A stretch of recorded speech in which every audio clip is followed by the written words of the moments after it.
Assalamualaikum warahmatullahi wabarakatuh. Bismillahirrahmanirrahim.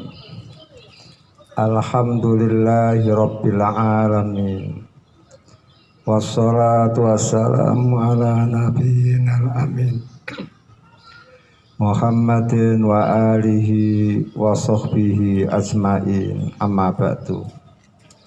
Anak-anakku, santriwan santriwati YTP yang saya cintai, alhamdulillah hingga hari ini kita masih diberi hidayah, taufik, maunah oleh Allah, sehingga pada hari ini kita masih bisa meneruskan pelajaran kita, yaitu tafsir Al-Quran.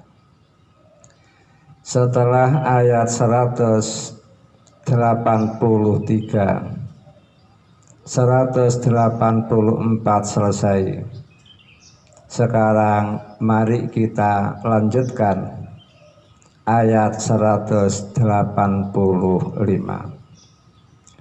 A'udzu billahi minasyaitonir rajim. Sahru Ramadhana, bulan Ramadan, alladzi yang unjila diturunkan, fihi di dalam bulan Ramadan, Al-Qur'anu Al-Qur'an, hudan sebagai petunjuk, linnasi untuk manusia, wa bayyinatin dan beberapa penjelasan, minal huda dari petunjuk, wal furqan dan pembeda.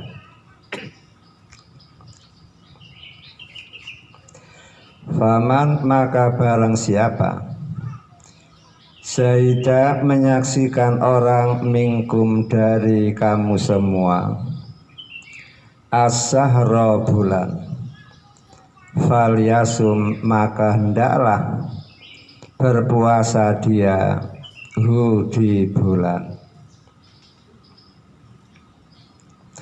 Waman dan barang siapa karena ada orang maridon sakit, au ala safaren atau di atas bepergian, fa'iddatun maka menghitung, min ayamin dari beberapa hari, ukhara yang lain.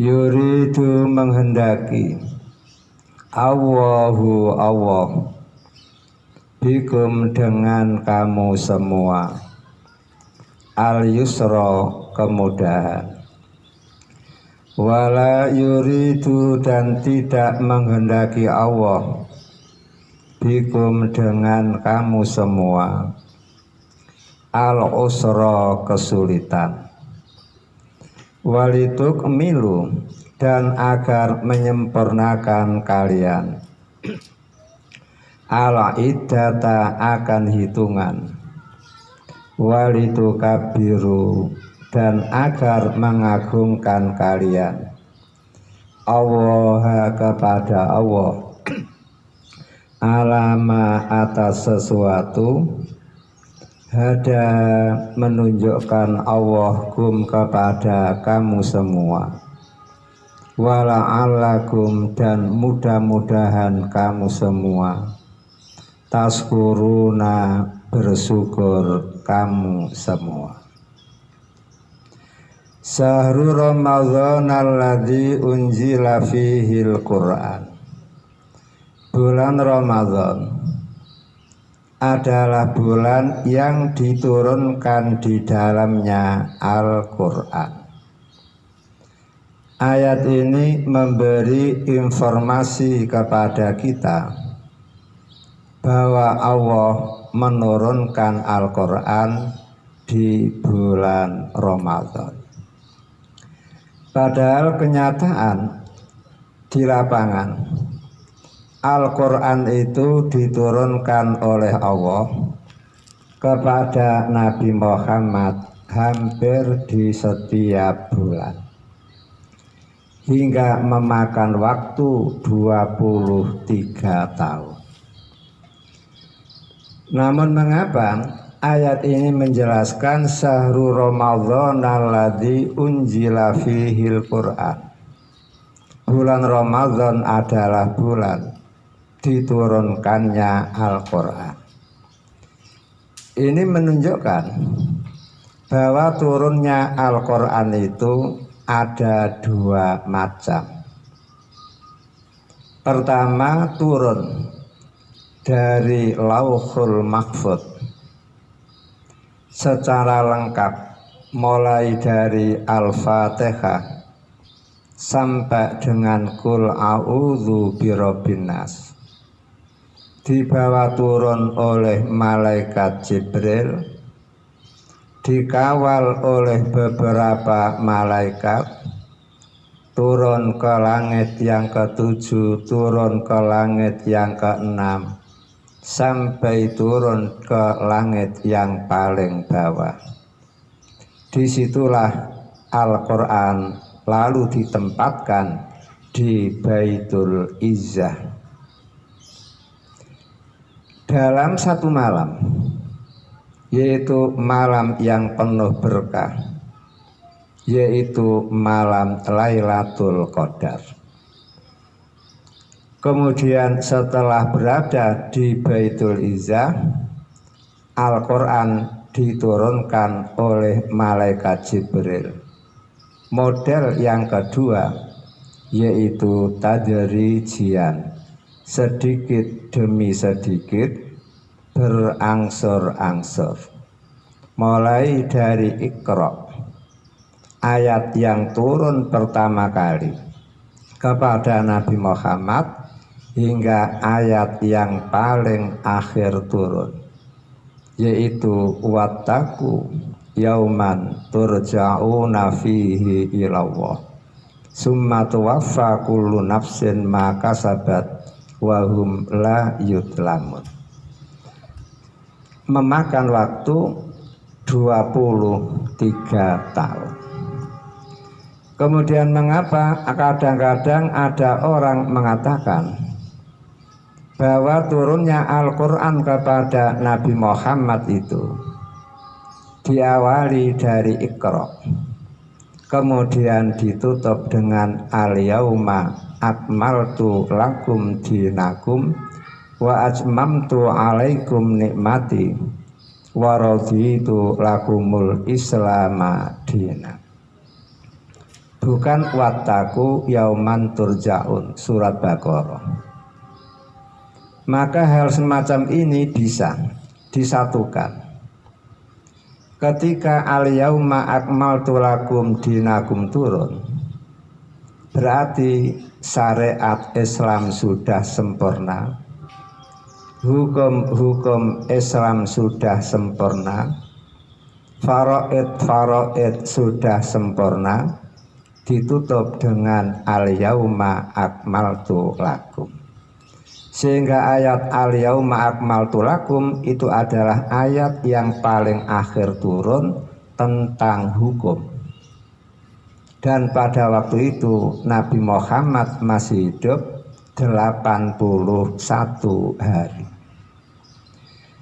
Setelah itu masih banyak ayat-ayat yang turun, bukan tentang hukum, bukan tentang perintah, bukan tentang larangan, bukan tentang faraid, namun ayat targhib, menyenang-nyenang, ayat tarhib, menakut-nakuti.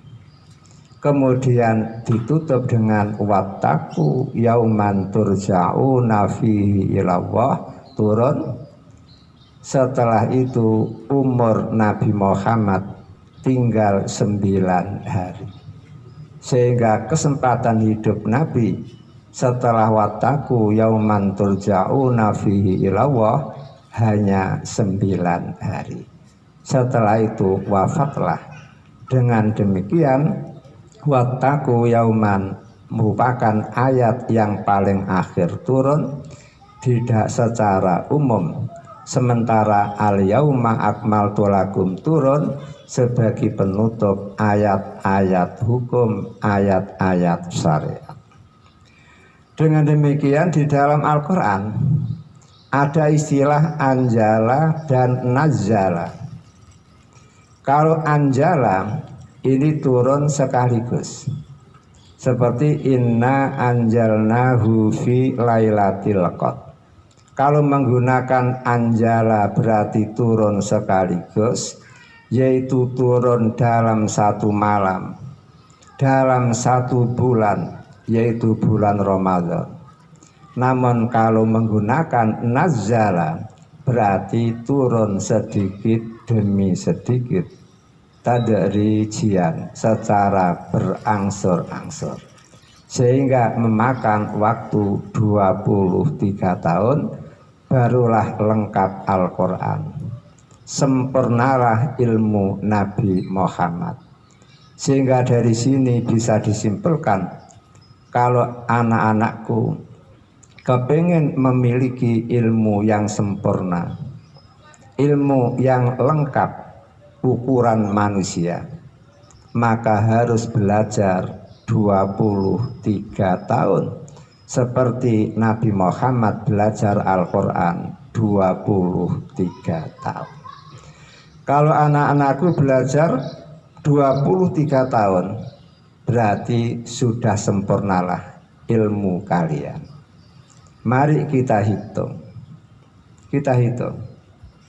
TK 2 tahun, SD 6 tahun berarti 8, MTS Aliyah 6 tahun berarti 14 tahun, S1 4 tahun berarti 18 tahun, S2 2 tahun berarti 20 tahun, S3 3 tahun berarti 23 tahun. Dengan belajar 23 tahun, anak-anakku memperoleh gelar adoktur, doktor. Karena sudah doktor, maka tidak ada sekolah lanjutannya. Tidak ada yang berani mengajari anak-anakku karena sudah doktor. Sudah sempurna, lengkap dalam ukuran umat manusia. Kemudian perlu diketahui, keberadaan Al-Quran adalah hudan linnas. Al-Quran diturunkan oleh Allah di bulan Ramadan itu sebagai hudan, petunjuk buat umat manusia, agar umat manusia tahu siapa dirinya, dari mana asalnya, siapa yang menciptakannya, kemudian akhirnya mau kemana, kemudian untuk apa manusia hidup di dunia. Maka perlu Al-Quran diturunkan, hudan, sebagai petunjuk, sebagai pedoman hidup. Akhirnya betul sekali Al-Quran memberi penjelasan, wa ma khalaqtul jinna wal insa illa liya'budun. Tidaklah aku ciptakan jin dan manusia kecuali agar beribadah kepadaku. Inilah hudan, petunjuk. Sehingga manusia setelah hidup di dunia melalui proses yang panjang dari nutfatin, setetes nutfah, kemudian berubah menjadi alaqah, segenggam darah, kemudian berubah menjadi mudghah, segenggam daging, kemudian berubah menjadi izoman, tulang, lalu fakasaunal izomalahma, kemudian tulang itu dibalut oleh Allah dengan daging. Setelah itu keluarlah manusia menjadi balita, menjadi kanak-kanak, berubah menjadi remaja, remaji, berubah menjadi pemuda-pemudi, berubah menjadi dewasa, berubah menjadi tua, akhirnya mati. Kira-kira apa tugas manusia hidup dengan seperti itu jelimetnya? Al-Quran memberi petunjuk, illa liya'budun, kecuali agar umat manusia beribadah kepada saya. Itulah namanya hudan linnas. Begitu pula di dalam mencari ekonomi, Al-Quran pun memberi petunjuk. Petunjuk Al-Quran adalah cari ekonomi yang halal, cari ekonomi dengan benar, kemudian cara menggunakan ekonomi pun diatur oleh Al-Quran. Dan banyak sekali aturan-aturan yang ditetapkan oleh Al-Quran. Wa bayyinatin minal huda, dan penjelasan-penjelasan dari petunjuk. Artinya apa? Di dalam Al-Quran banyak sekali petunjuk secara mujmal, kemudian kemujmalannya dijelaskan oleh ayat-ayat lain. Di dalam Al-Quran banyak sekali berbicara tentang secara umum, kemudian keumumannya dikhususkan oleh ayat-ayat yang lain. Di dalam Al-Quran banyak sekali omongan-omongan secara mutlak, kemudian dikoyiti oleh ayat-ayat yang lain. Sehingga di dalam Al-Quran dijelaskan, Qul huwallahu ahad. Siapa Allah itu? Ahad. Dijelaskan. Siapa Allah itu? As-Sami. Siapa Allah itu? Ar-Razzaq. Siapa Allah itu? Al-Qahhar. Siapa Allah itu? Sadidul Iqab, dan seterusnya. Ini namanya wa bayyinatin minal huda, dan beberapa petunjuk, beberapa penjelasan dari petunjuk itu. Wal furqan, dan Al-Quran adalah furqan, pembeda antara yang hak dan yang batil, antara yang halal dengan yang haram, antara yang bermaslahah dan bermafsadah, antara yang bermanfaat dan yang bermadharat, antara yang boleh untuk dilakukan dan yang tidak boleh untuk dilakukan. Itulah fungsi Al-Quran. Sehingga dengan Al-Quran manusia mempunyai alat untuk mendeteksi mana yang boleh untuk dilakukan, mana yang tidak boleh. Sehingga Nabi Muhammad menjelaskan al-halalu bayyinun. Barang halal itu sudah jelas karena sudah dijelaskan oleh Al-Quran dan Al-Hadis. Wal haramu bayyinun, dan barang haram pun sudah jelas karena sudah dijelaskan oleh Al-Quran dan Al-Hadis. Namun sayang, wa bainahuma umurun mustabihatun la ya'lamuhunna katsirun minan nas. Namun sayang, antara yang halal dan yang haram ada urusan-urusan yang masih subhat. Tidak banyak manusia yang mengetahuinya. Dikatakan halal kok begitu, dikatakan haram kok begitu, sehingga subhat. Namun Nabi Muhammad memberi penjelasan, famanittaqas subuhat faqad istabro'a lidinihi wa irdi. Siapa yang bisa menjaga diri dari melakukan hal-hal yang subhat, pertanda agamanya bagus, agamanya putih bersih, dan kehormatannya pun terjaga. Setelah kita mengetahui ternyata Al-Quran diturunkan oleh Allah di bulan Ramadan, Fungsi Al-Quran adalah sebagai petunjuk untuk umat manusia, dan penjelasan dari petunjuk-petunjuk itu dan Furqan. Maka salah satu dari kegiatan Ramadan adalah tadarusul Quran.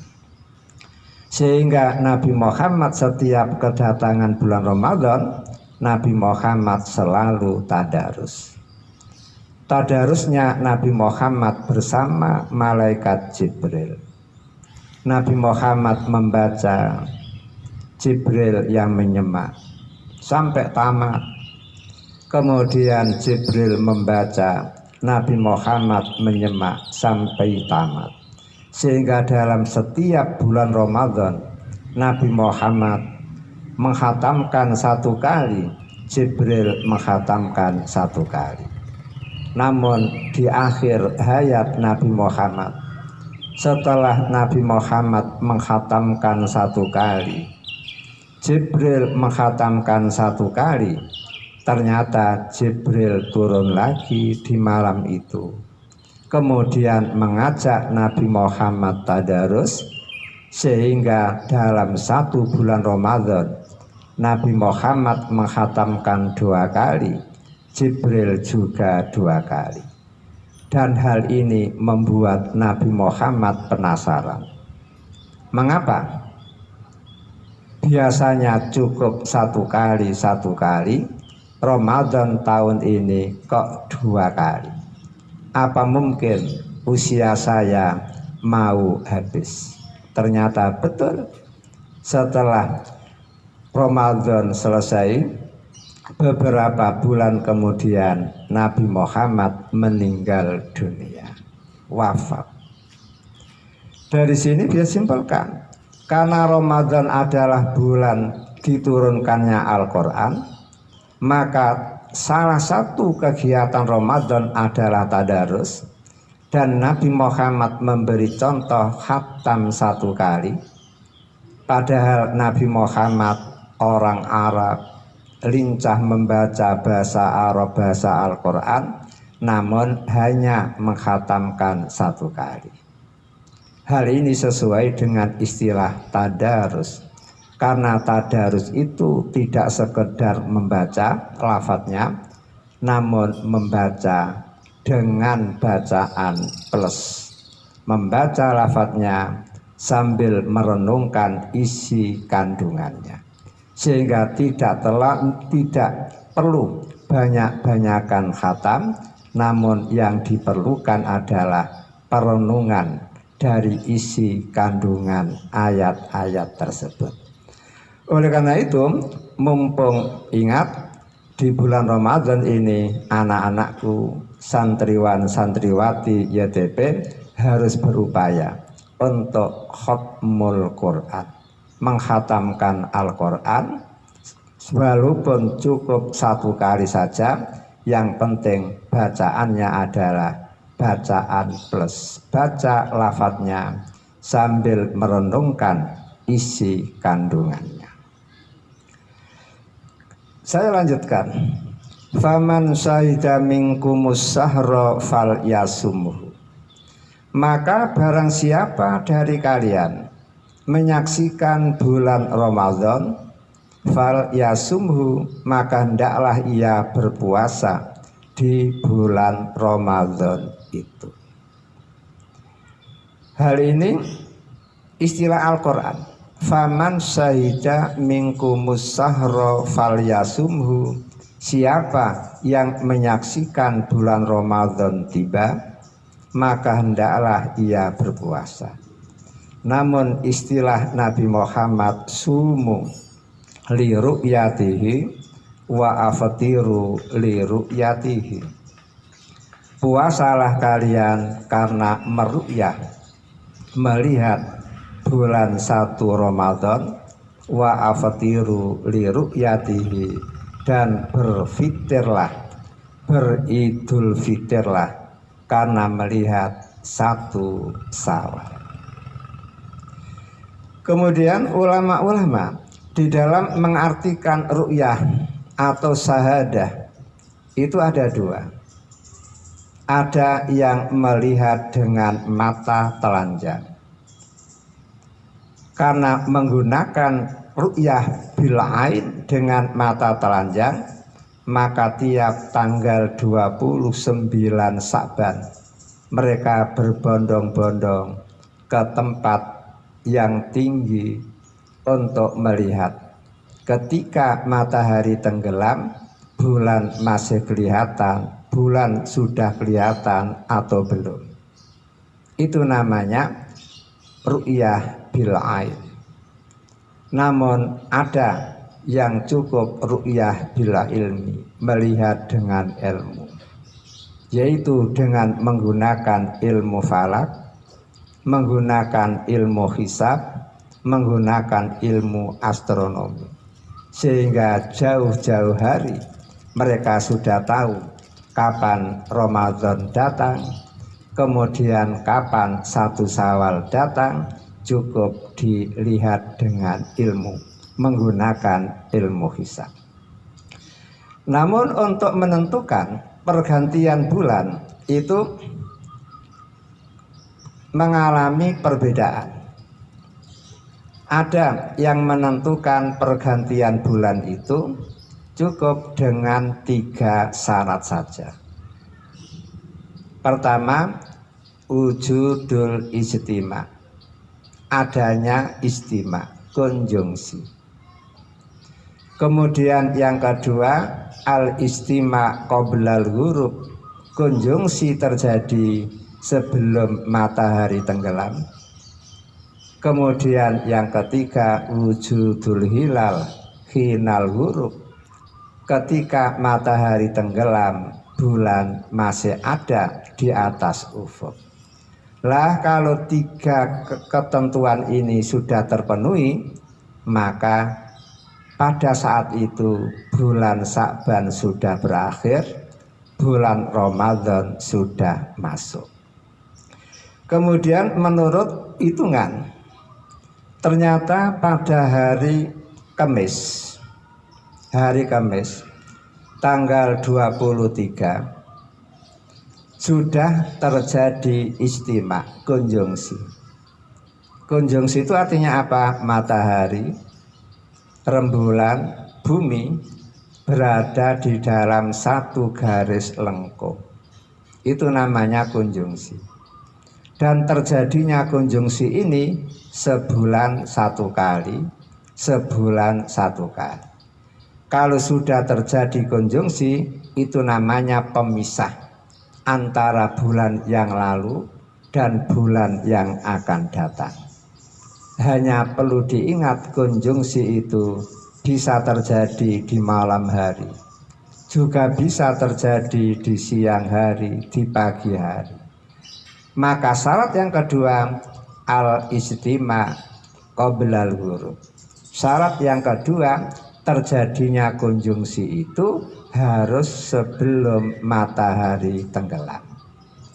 Ternyata pada hari Kamis terjadi konjungsi jam 9 lebih 29 menit lebih 1 detik. Berarti masih pagi hari sudah terjadi konjungsi. Kemudian dilalah ketika matahari tenggelam di ufuk, ternyata rembulan masih ada di atas ufuk dengan ketinggian 3 derajat 53 menit 9 detik. Berarti tinggi, sehingga semua kelompok setuju kalau hari Kamis adalah hari terakhir di bulan Sa'ban, kemudian hari Jumat tanggal 24 adalah awal Ramadan.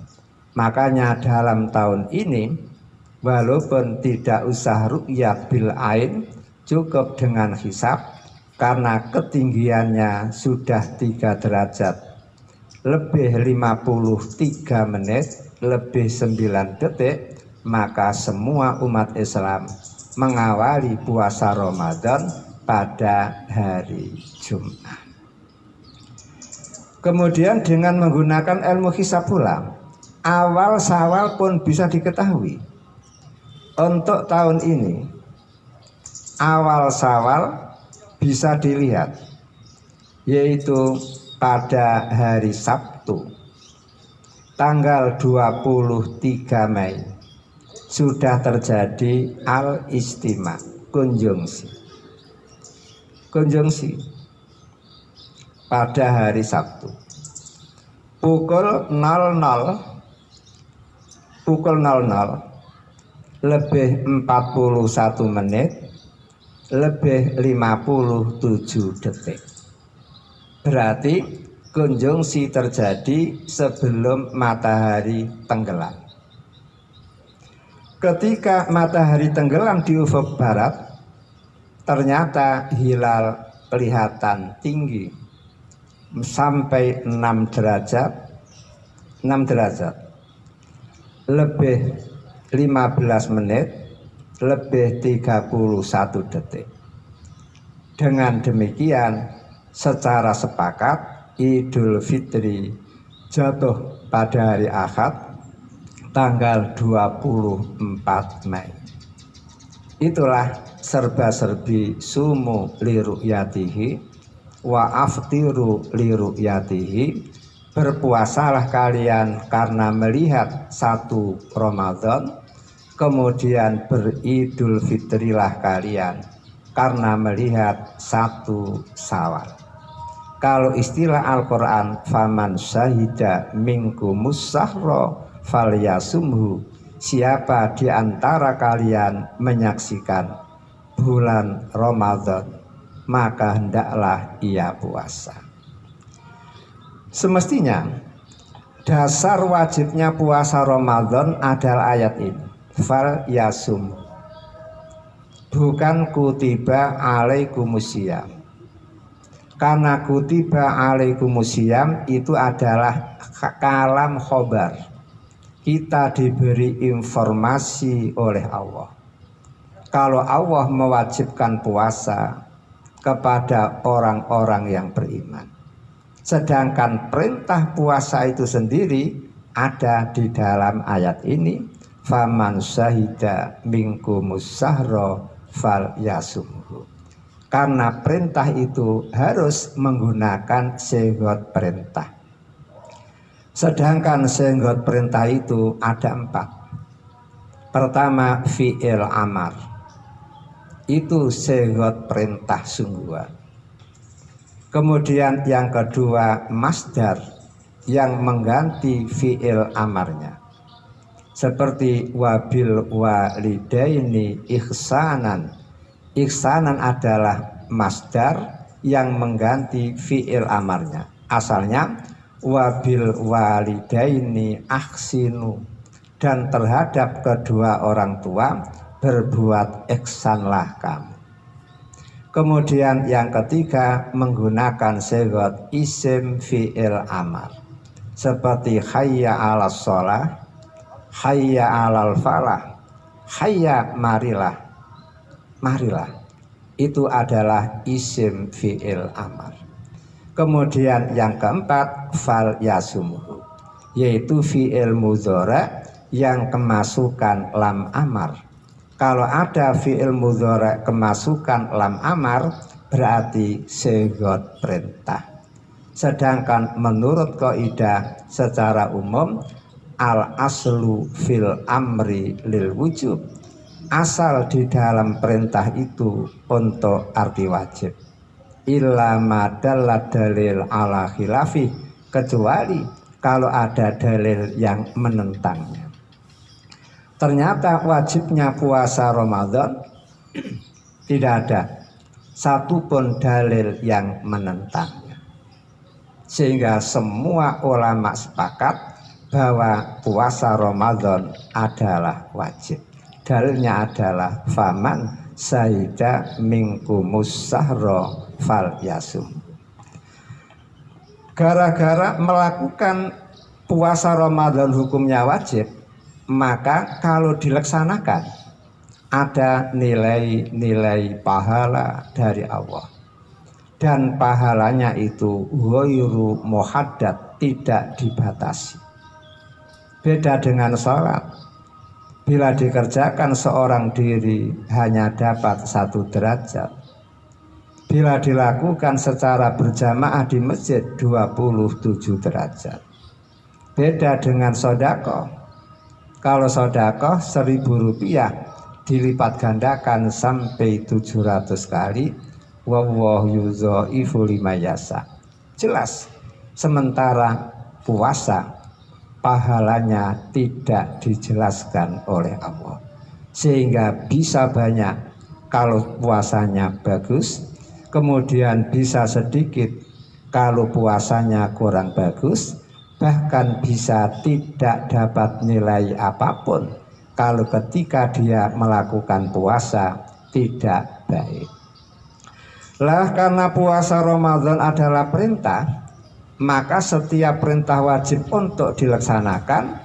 Maka bila ada orang Islam tidak ada uzur syar'i, tidak ada uzur yang dibenarkan oleh Islam, kok tidak melakukan ibadah puasa, maka resikonya luar biasa, dosa, dan ada ancaman yang berat sekali. Di dalam sebuah hadis dijelaskan, Nabi Muhammad pernah diajak jalan-jalan oleh malaikat Jibril di suatu pegunungan. Nah, ternyata dalam perjalanan itu Nabi Muhammad dikejutkan dengan suara teriakan, suara jeritan, suara rintian. Sampai Nabi Muhammad mengatakan, wahai Jibril, siapa mereka? Mengapa mereka? Setelah Nabi Muhammad diperlihatkan, ternyata ada beberapa orang yang digantung, kakinya di atas, kepalanya di bawah, kemudian geraham dia digunting sampai berdarah-darah, berteriak, menjerit kesakitan. Akhirnya Nabi Muhammad tanya, manhum ya Jibril, siapa mereka wahai Jibril? Jibril menjawab, mereka adalah umatmu yang tidak berpuasa Ramadan, padahal tidak ada uzur yang dibenarkan oleh Islam. Oleh karena itu, anak-anakku yang tercinta, kerjakan puasa Ramadan dengan baik. Jangan sampai ada yang tidak melakukan. Boleh untuk tidak melakukan puasa Ramadan kalau ada uzur yang dibenarkan oleh Islam, termasuk uzur sakit, bepergian, atau betul-betul tidak kuat. Itulah baru dibenarkan oleh Islam. Anak-anakku yang aku cintai, cukup sekian kajian saat ini. Semoga ada guna dan manfaatnya. Akhirnya, assalamualaikum warahmatullahi wabarakatuh.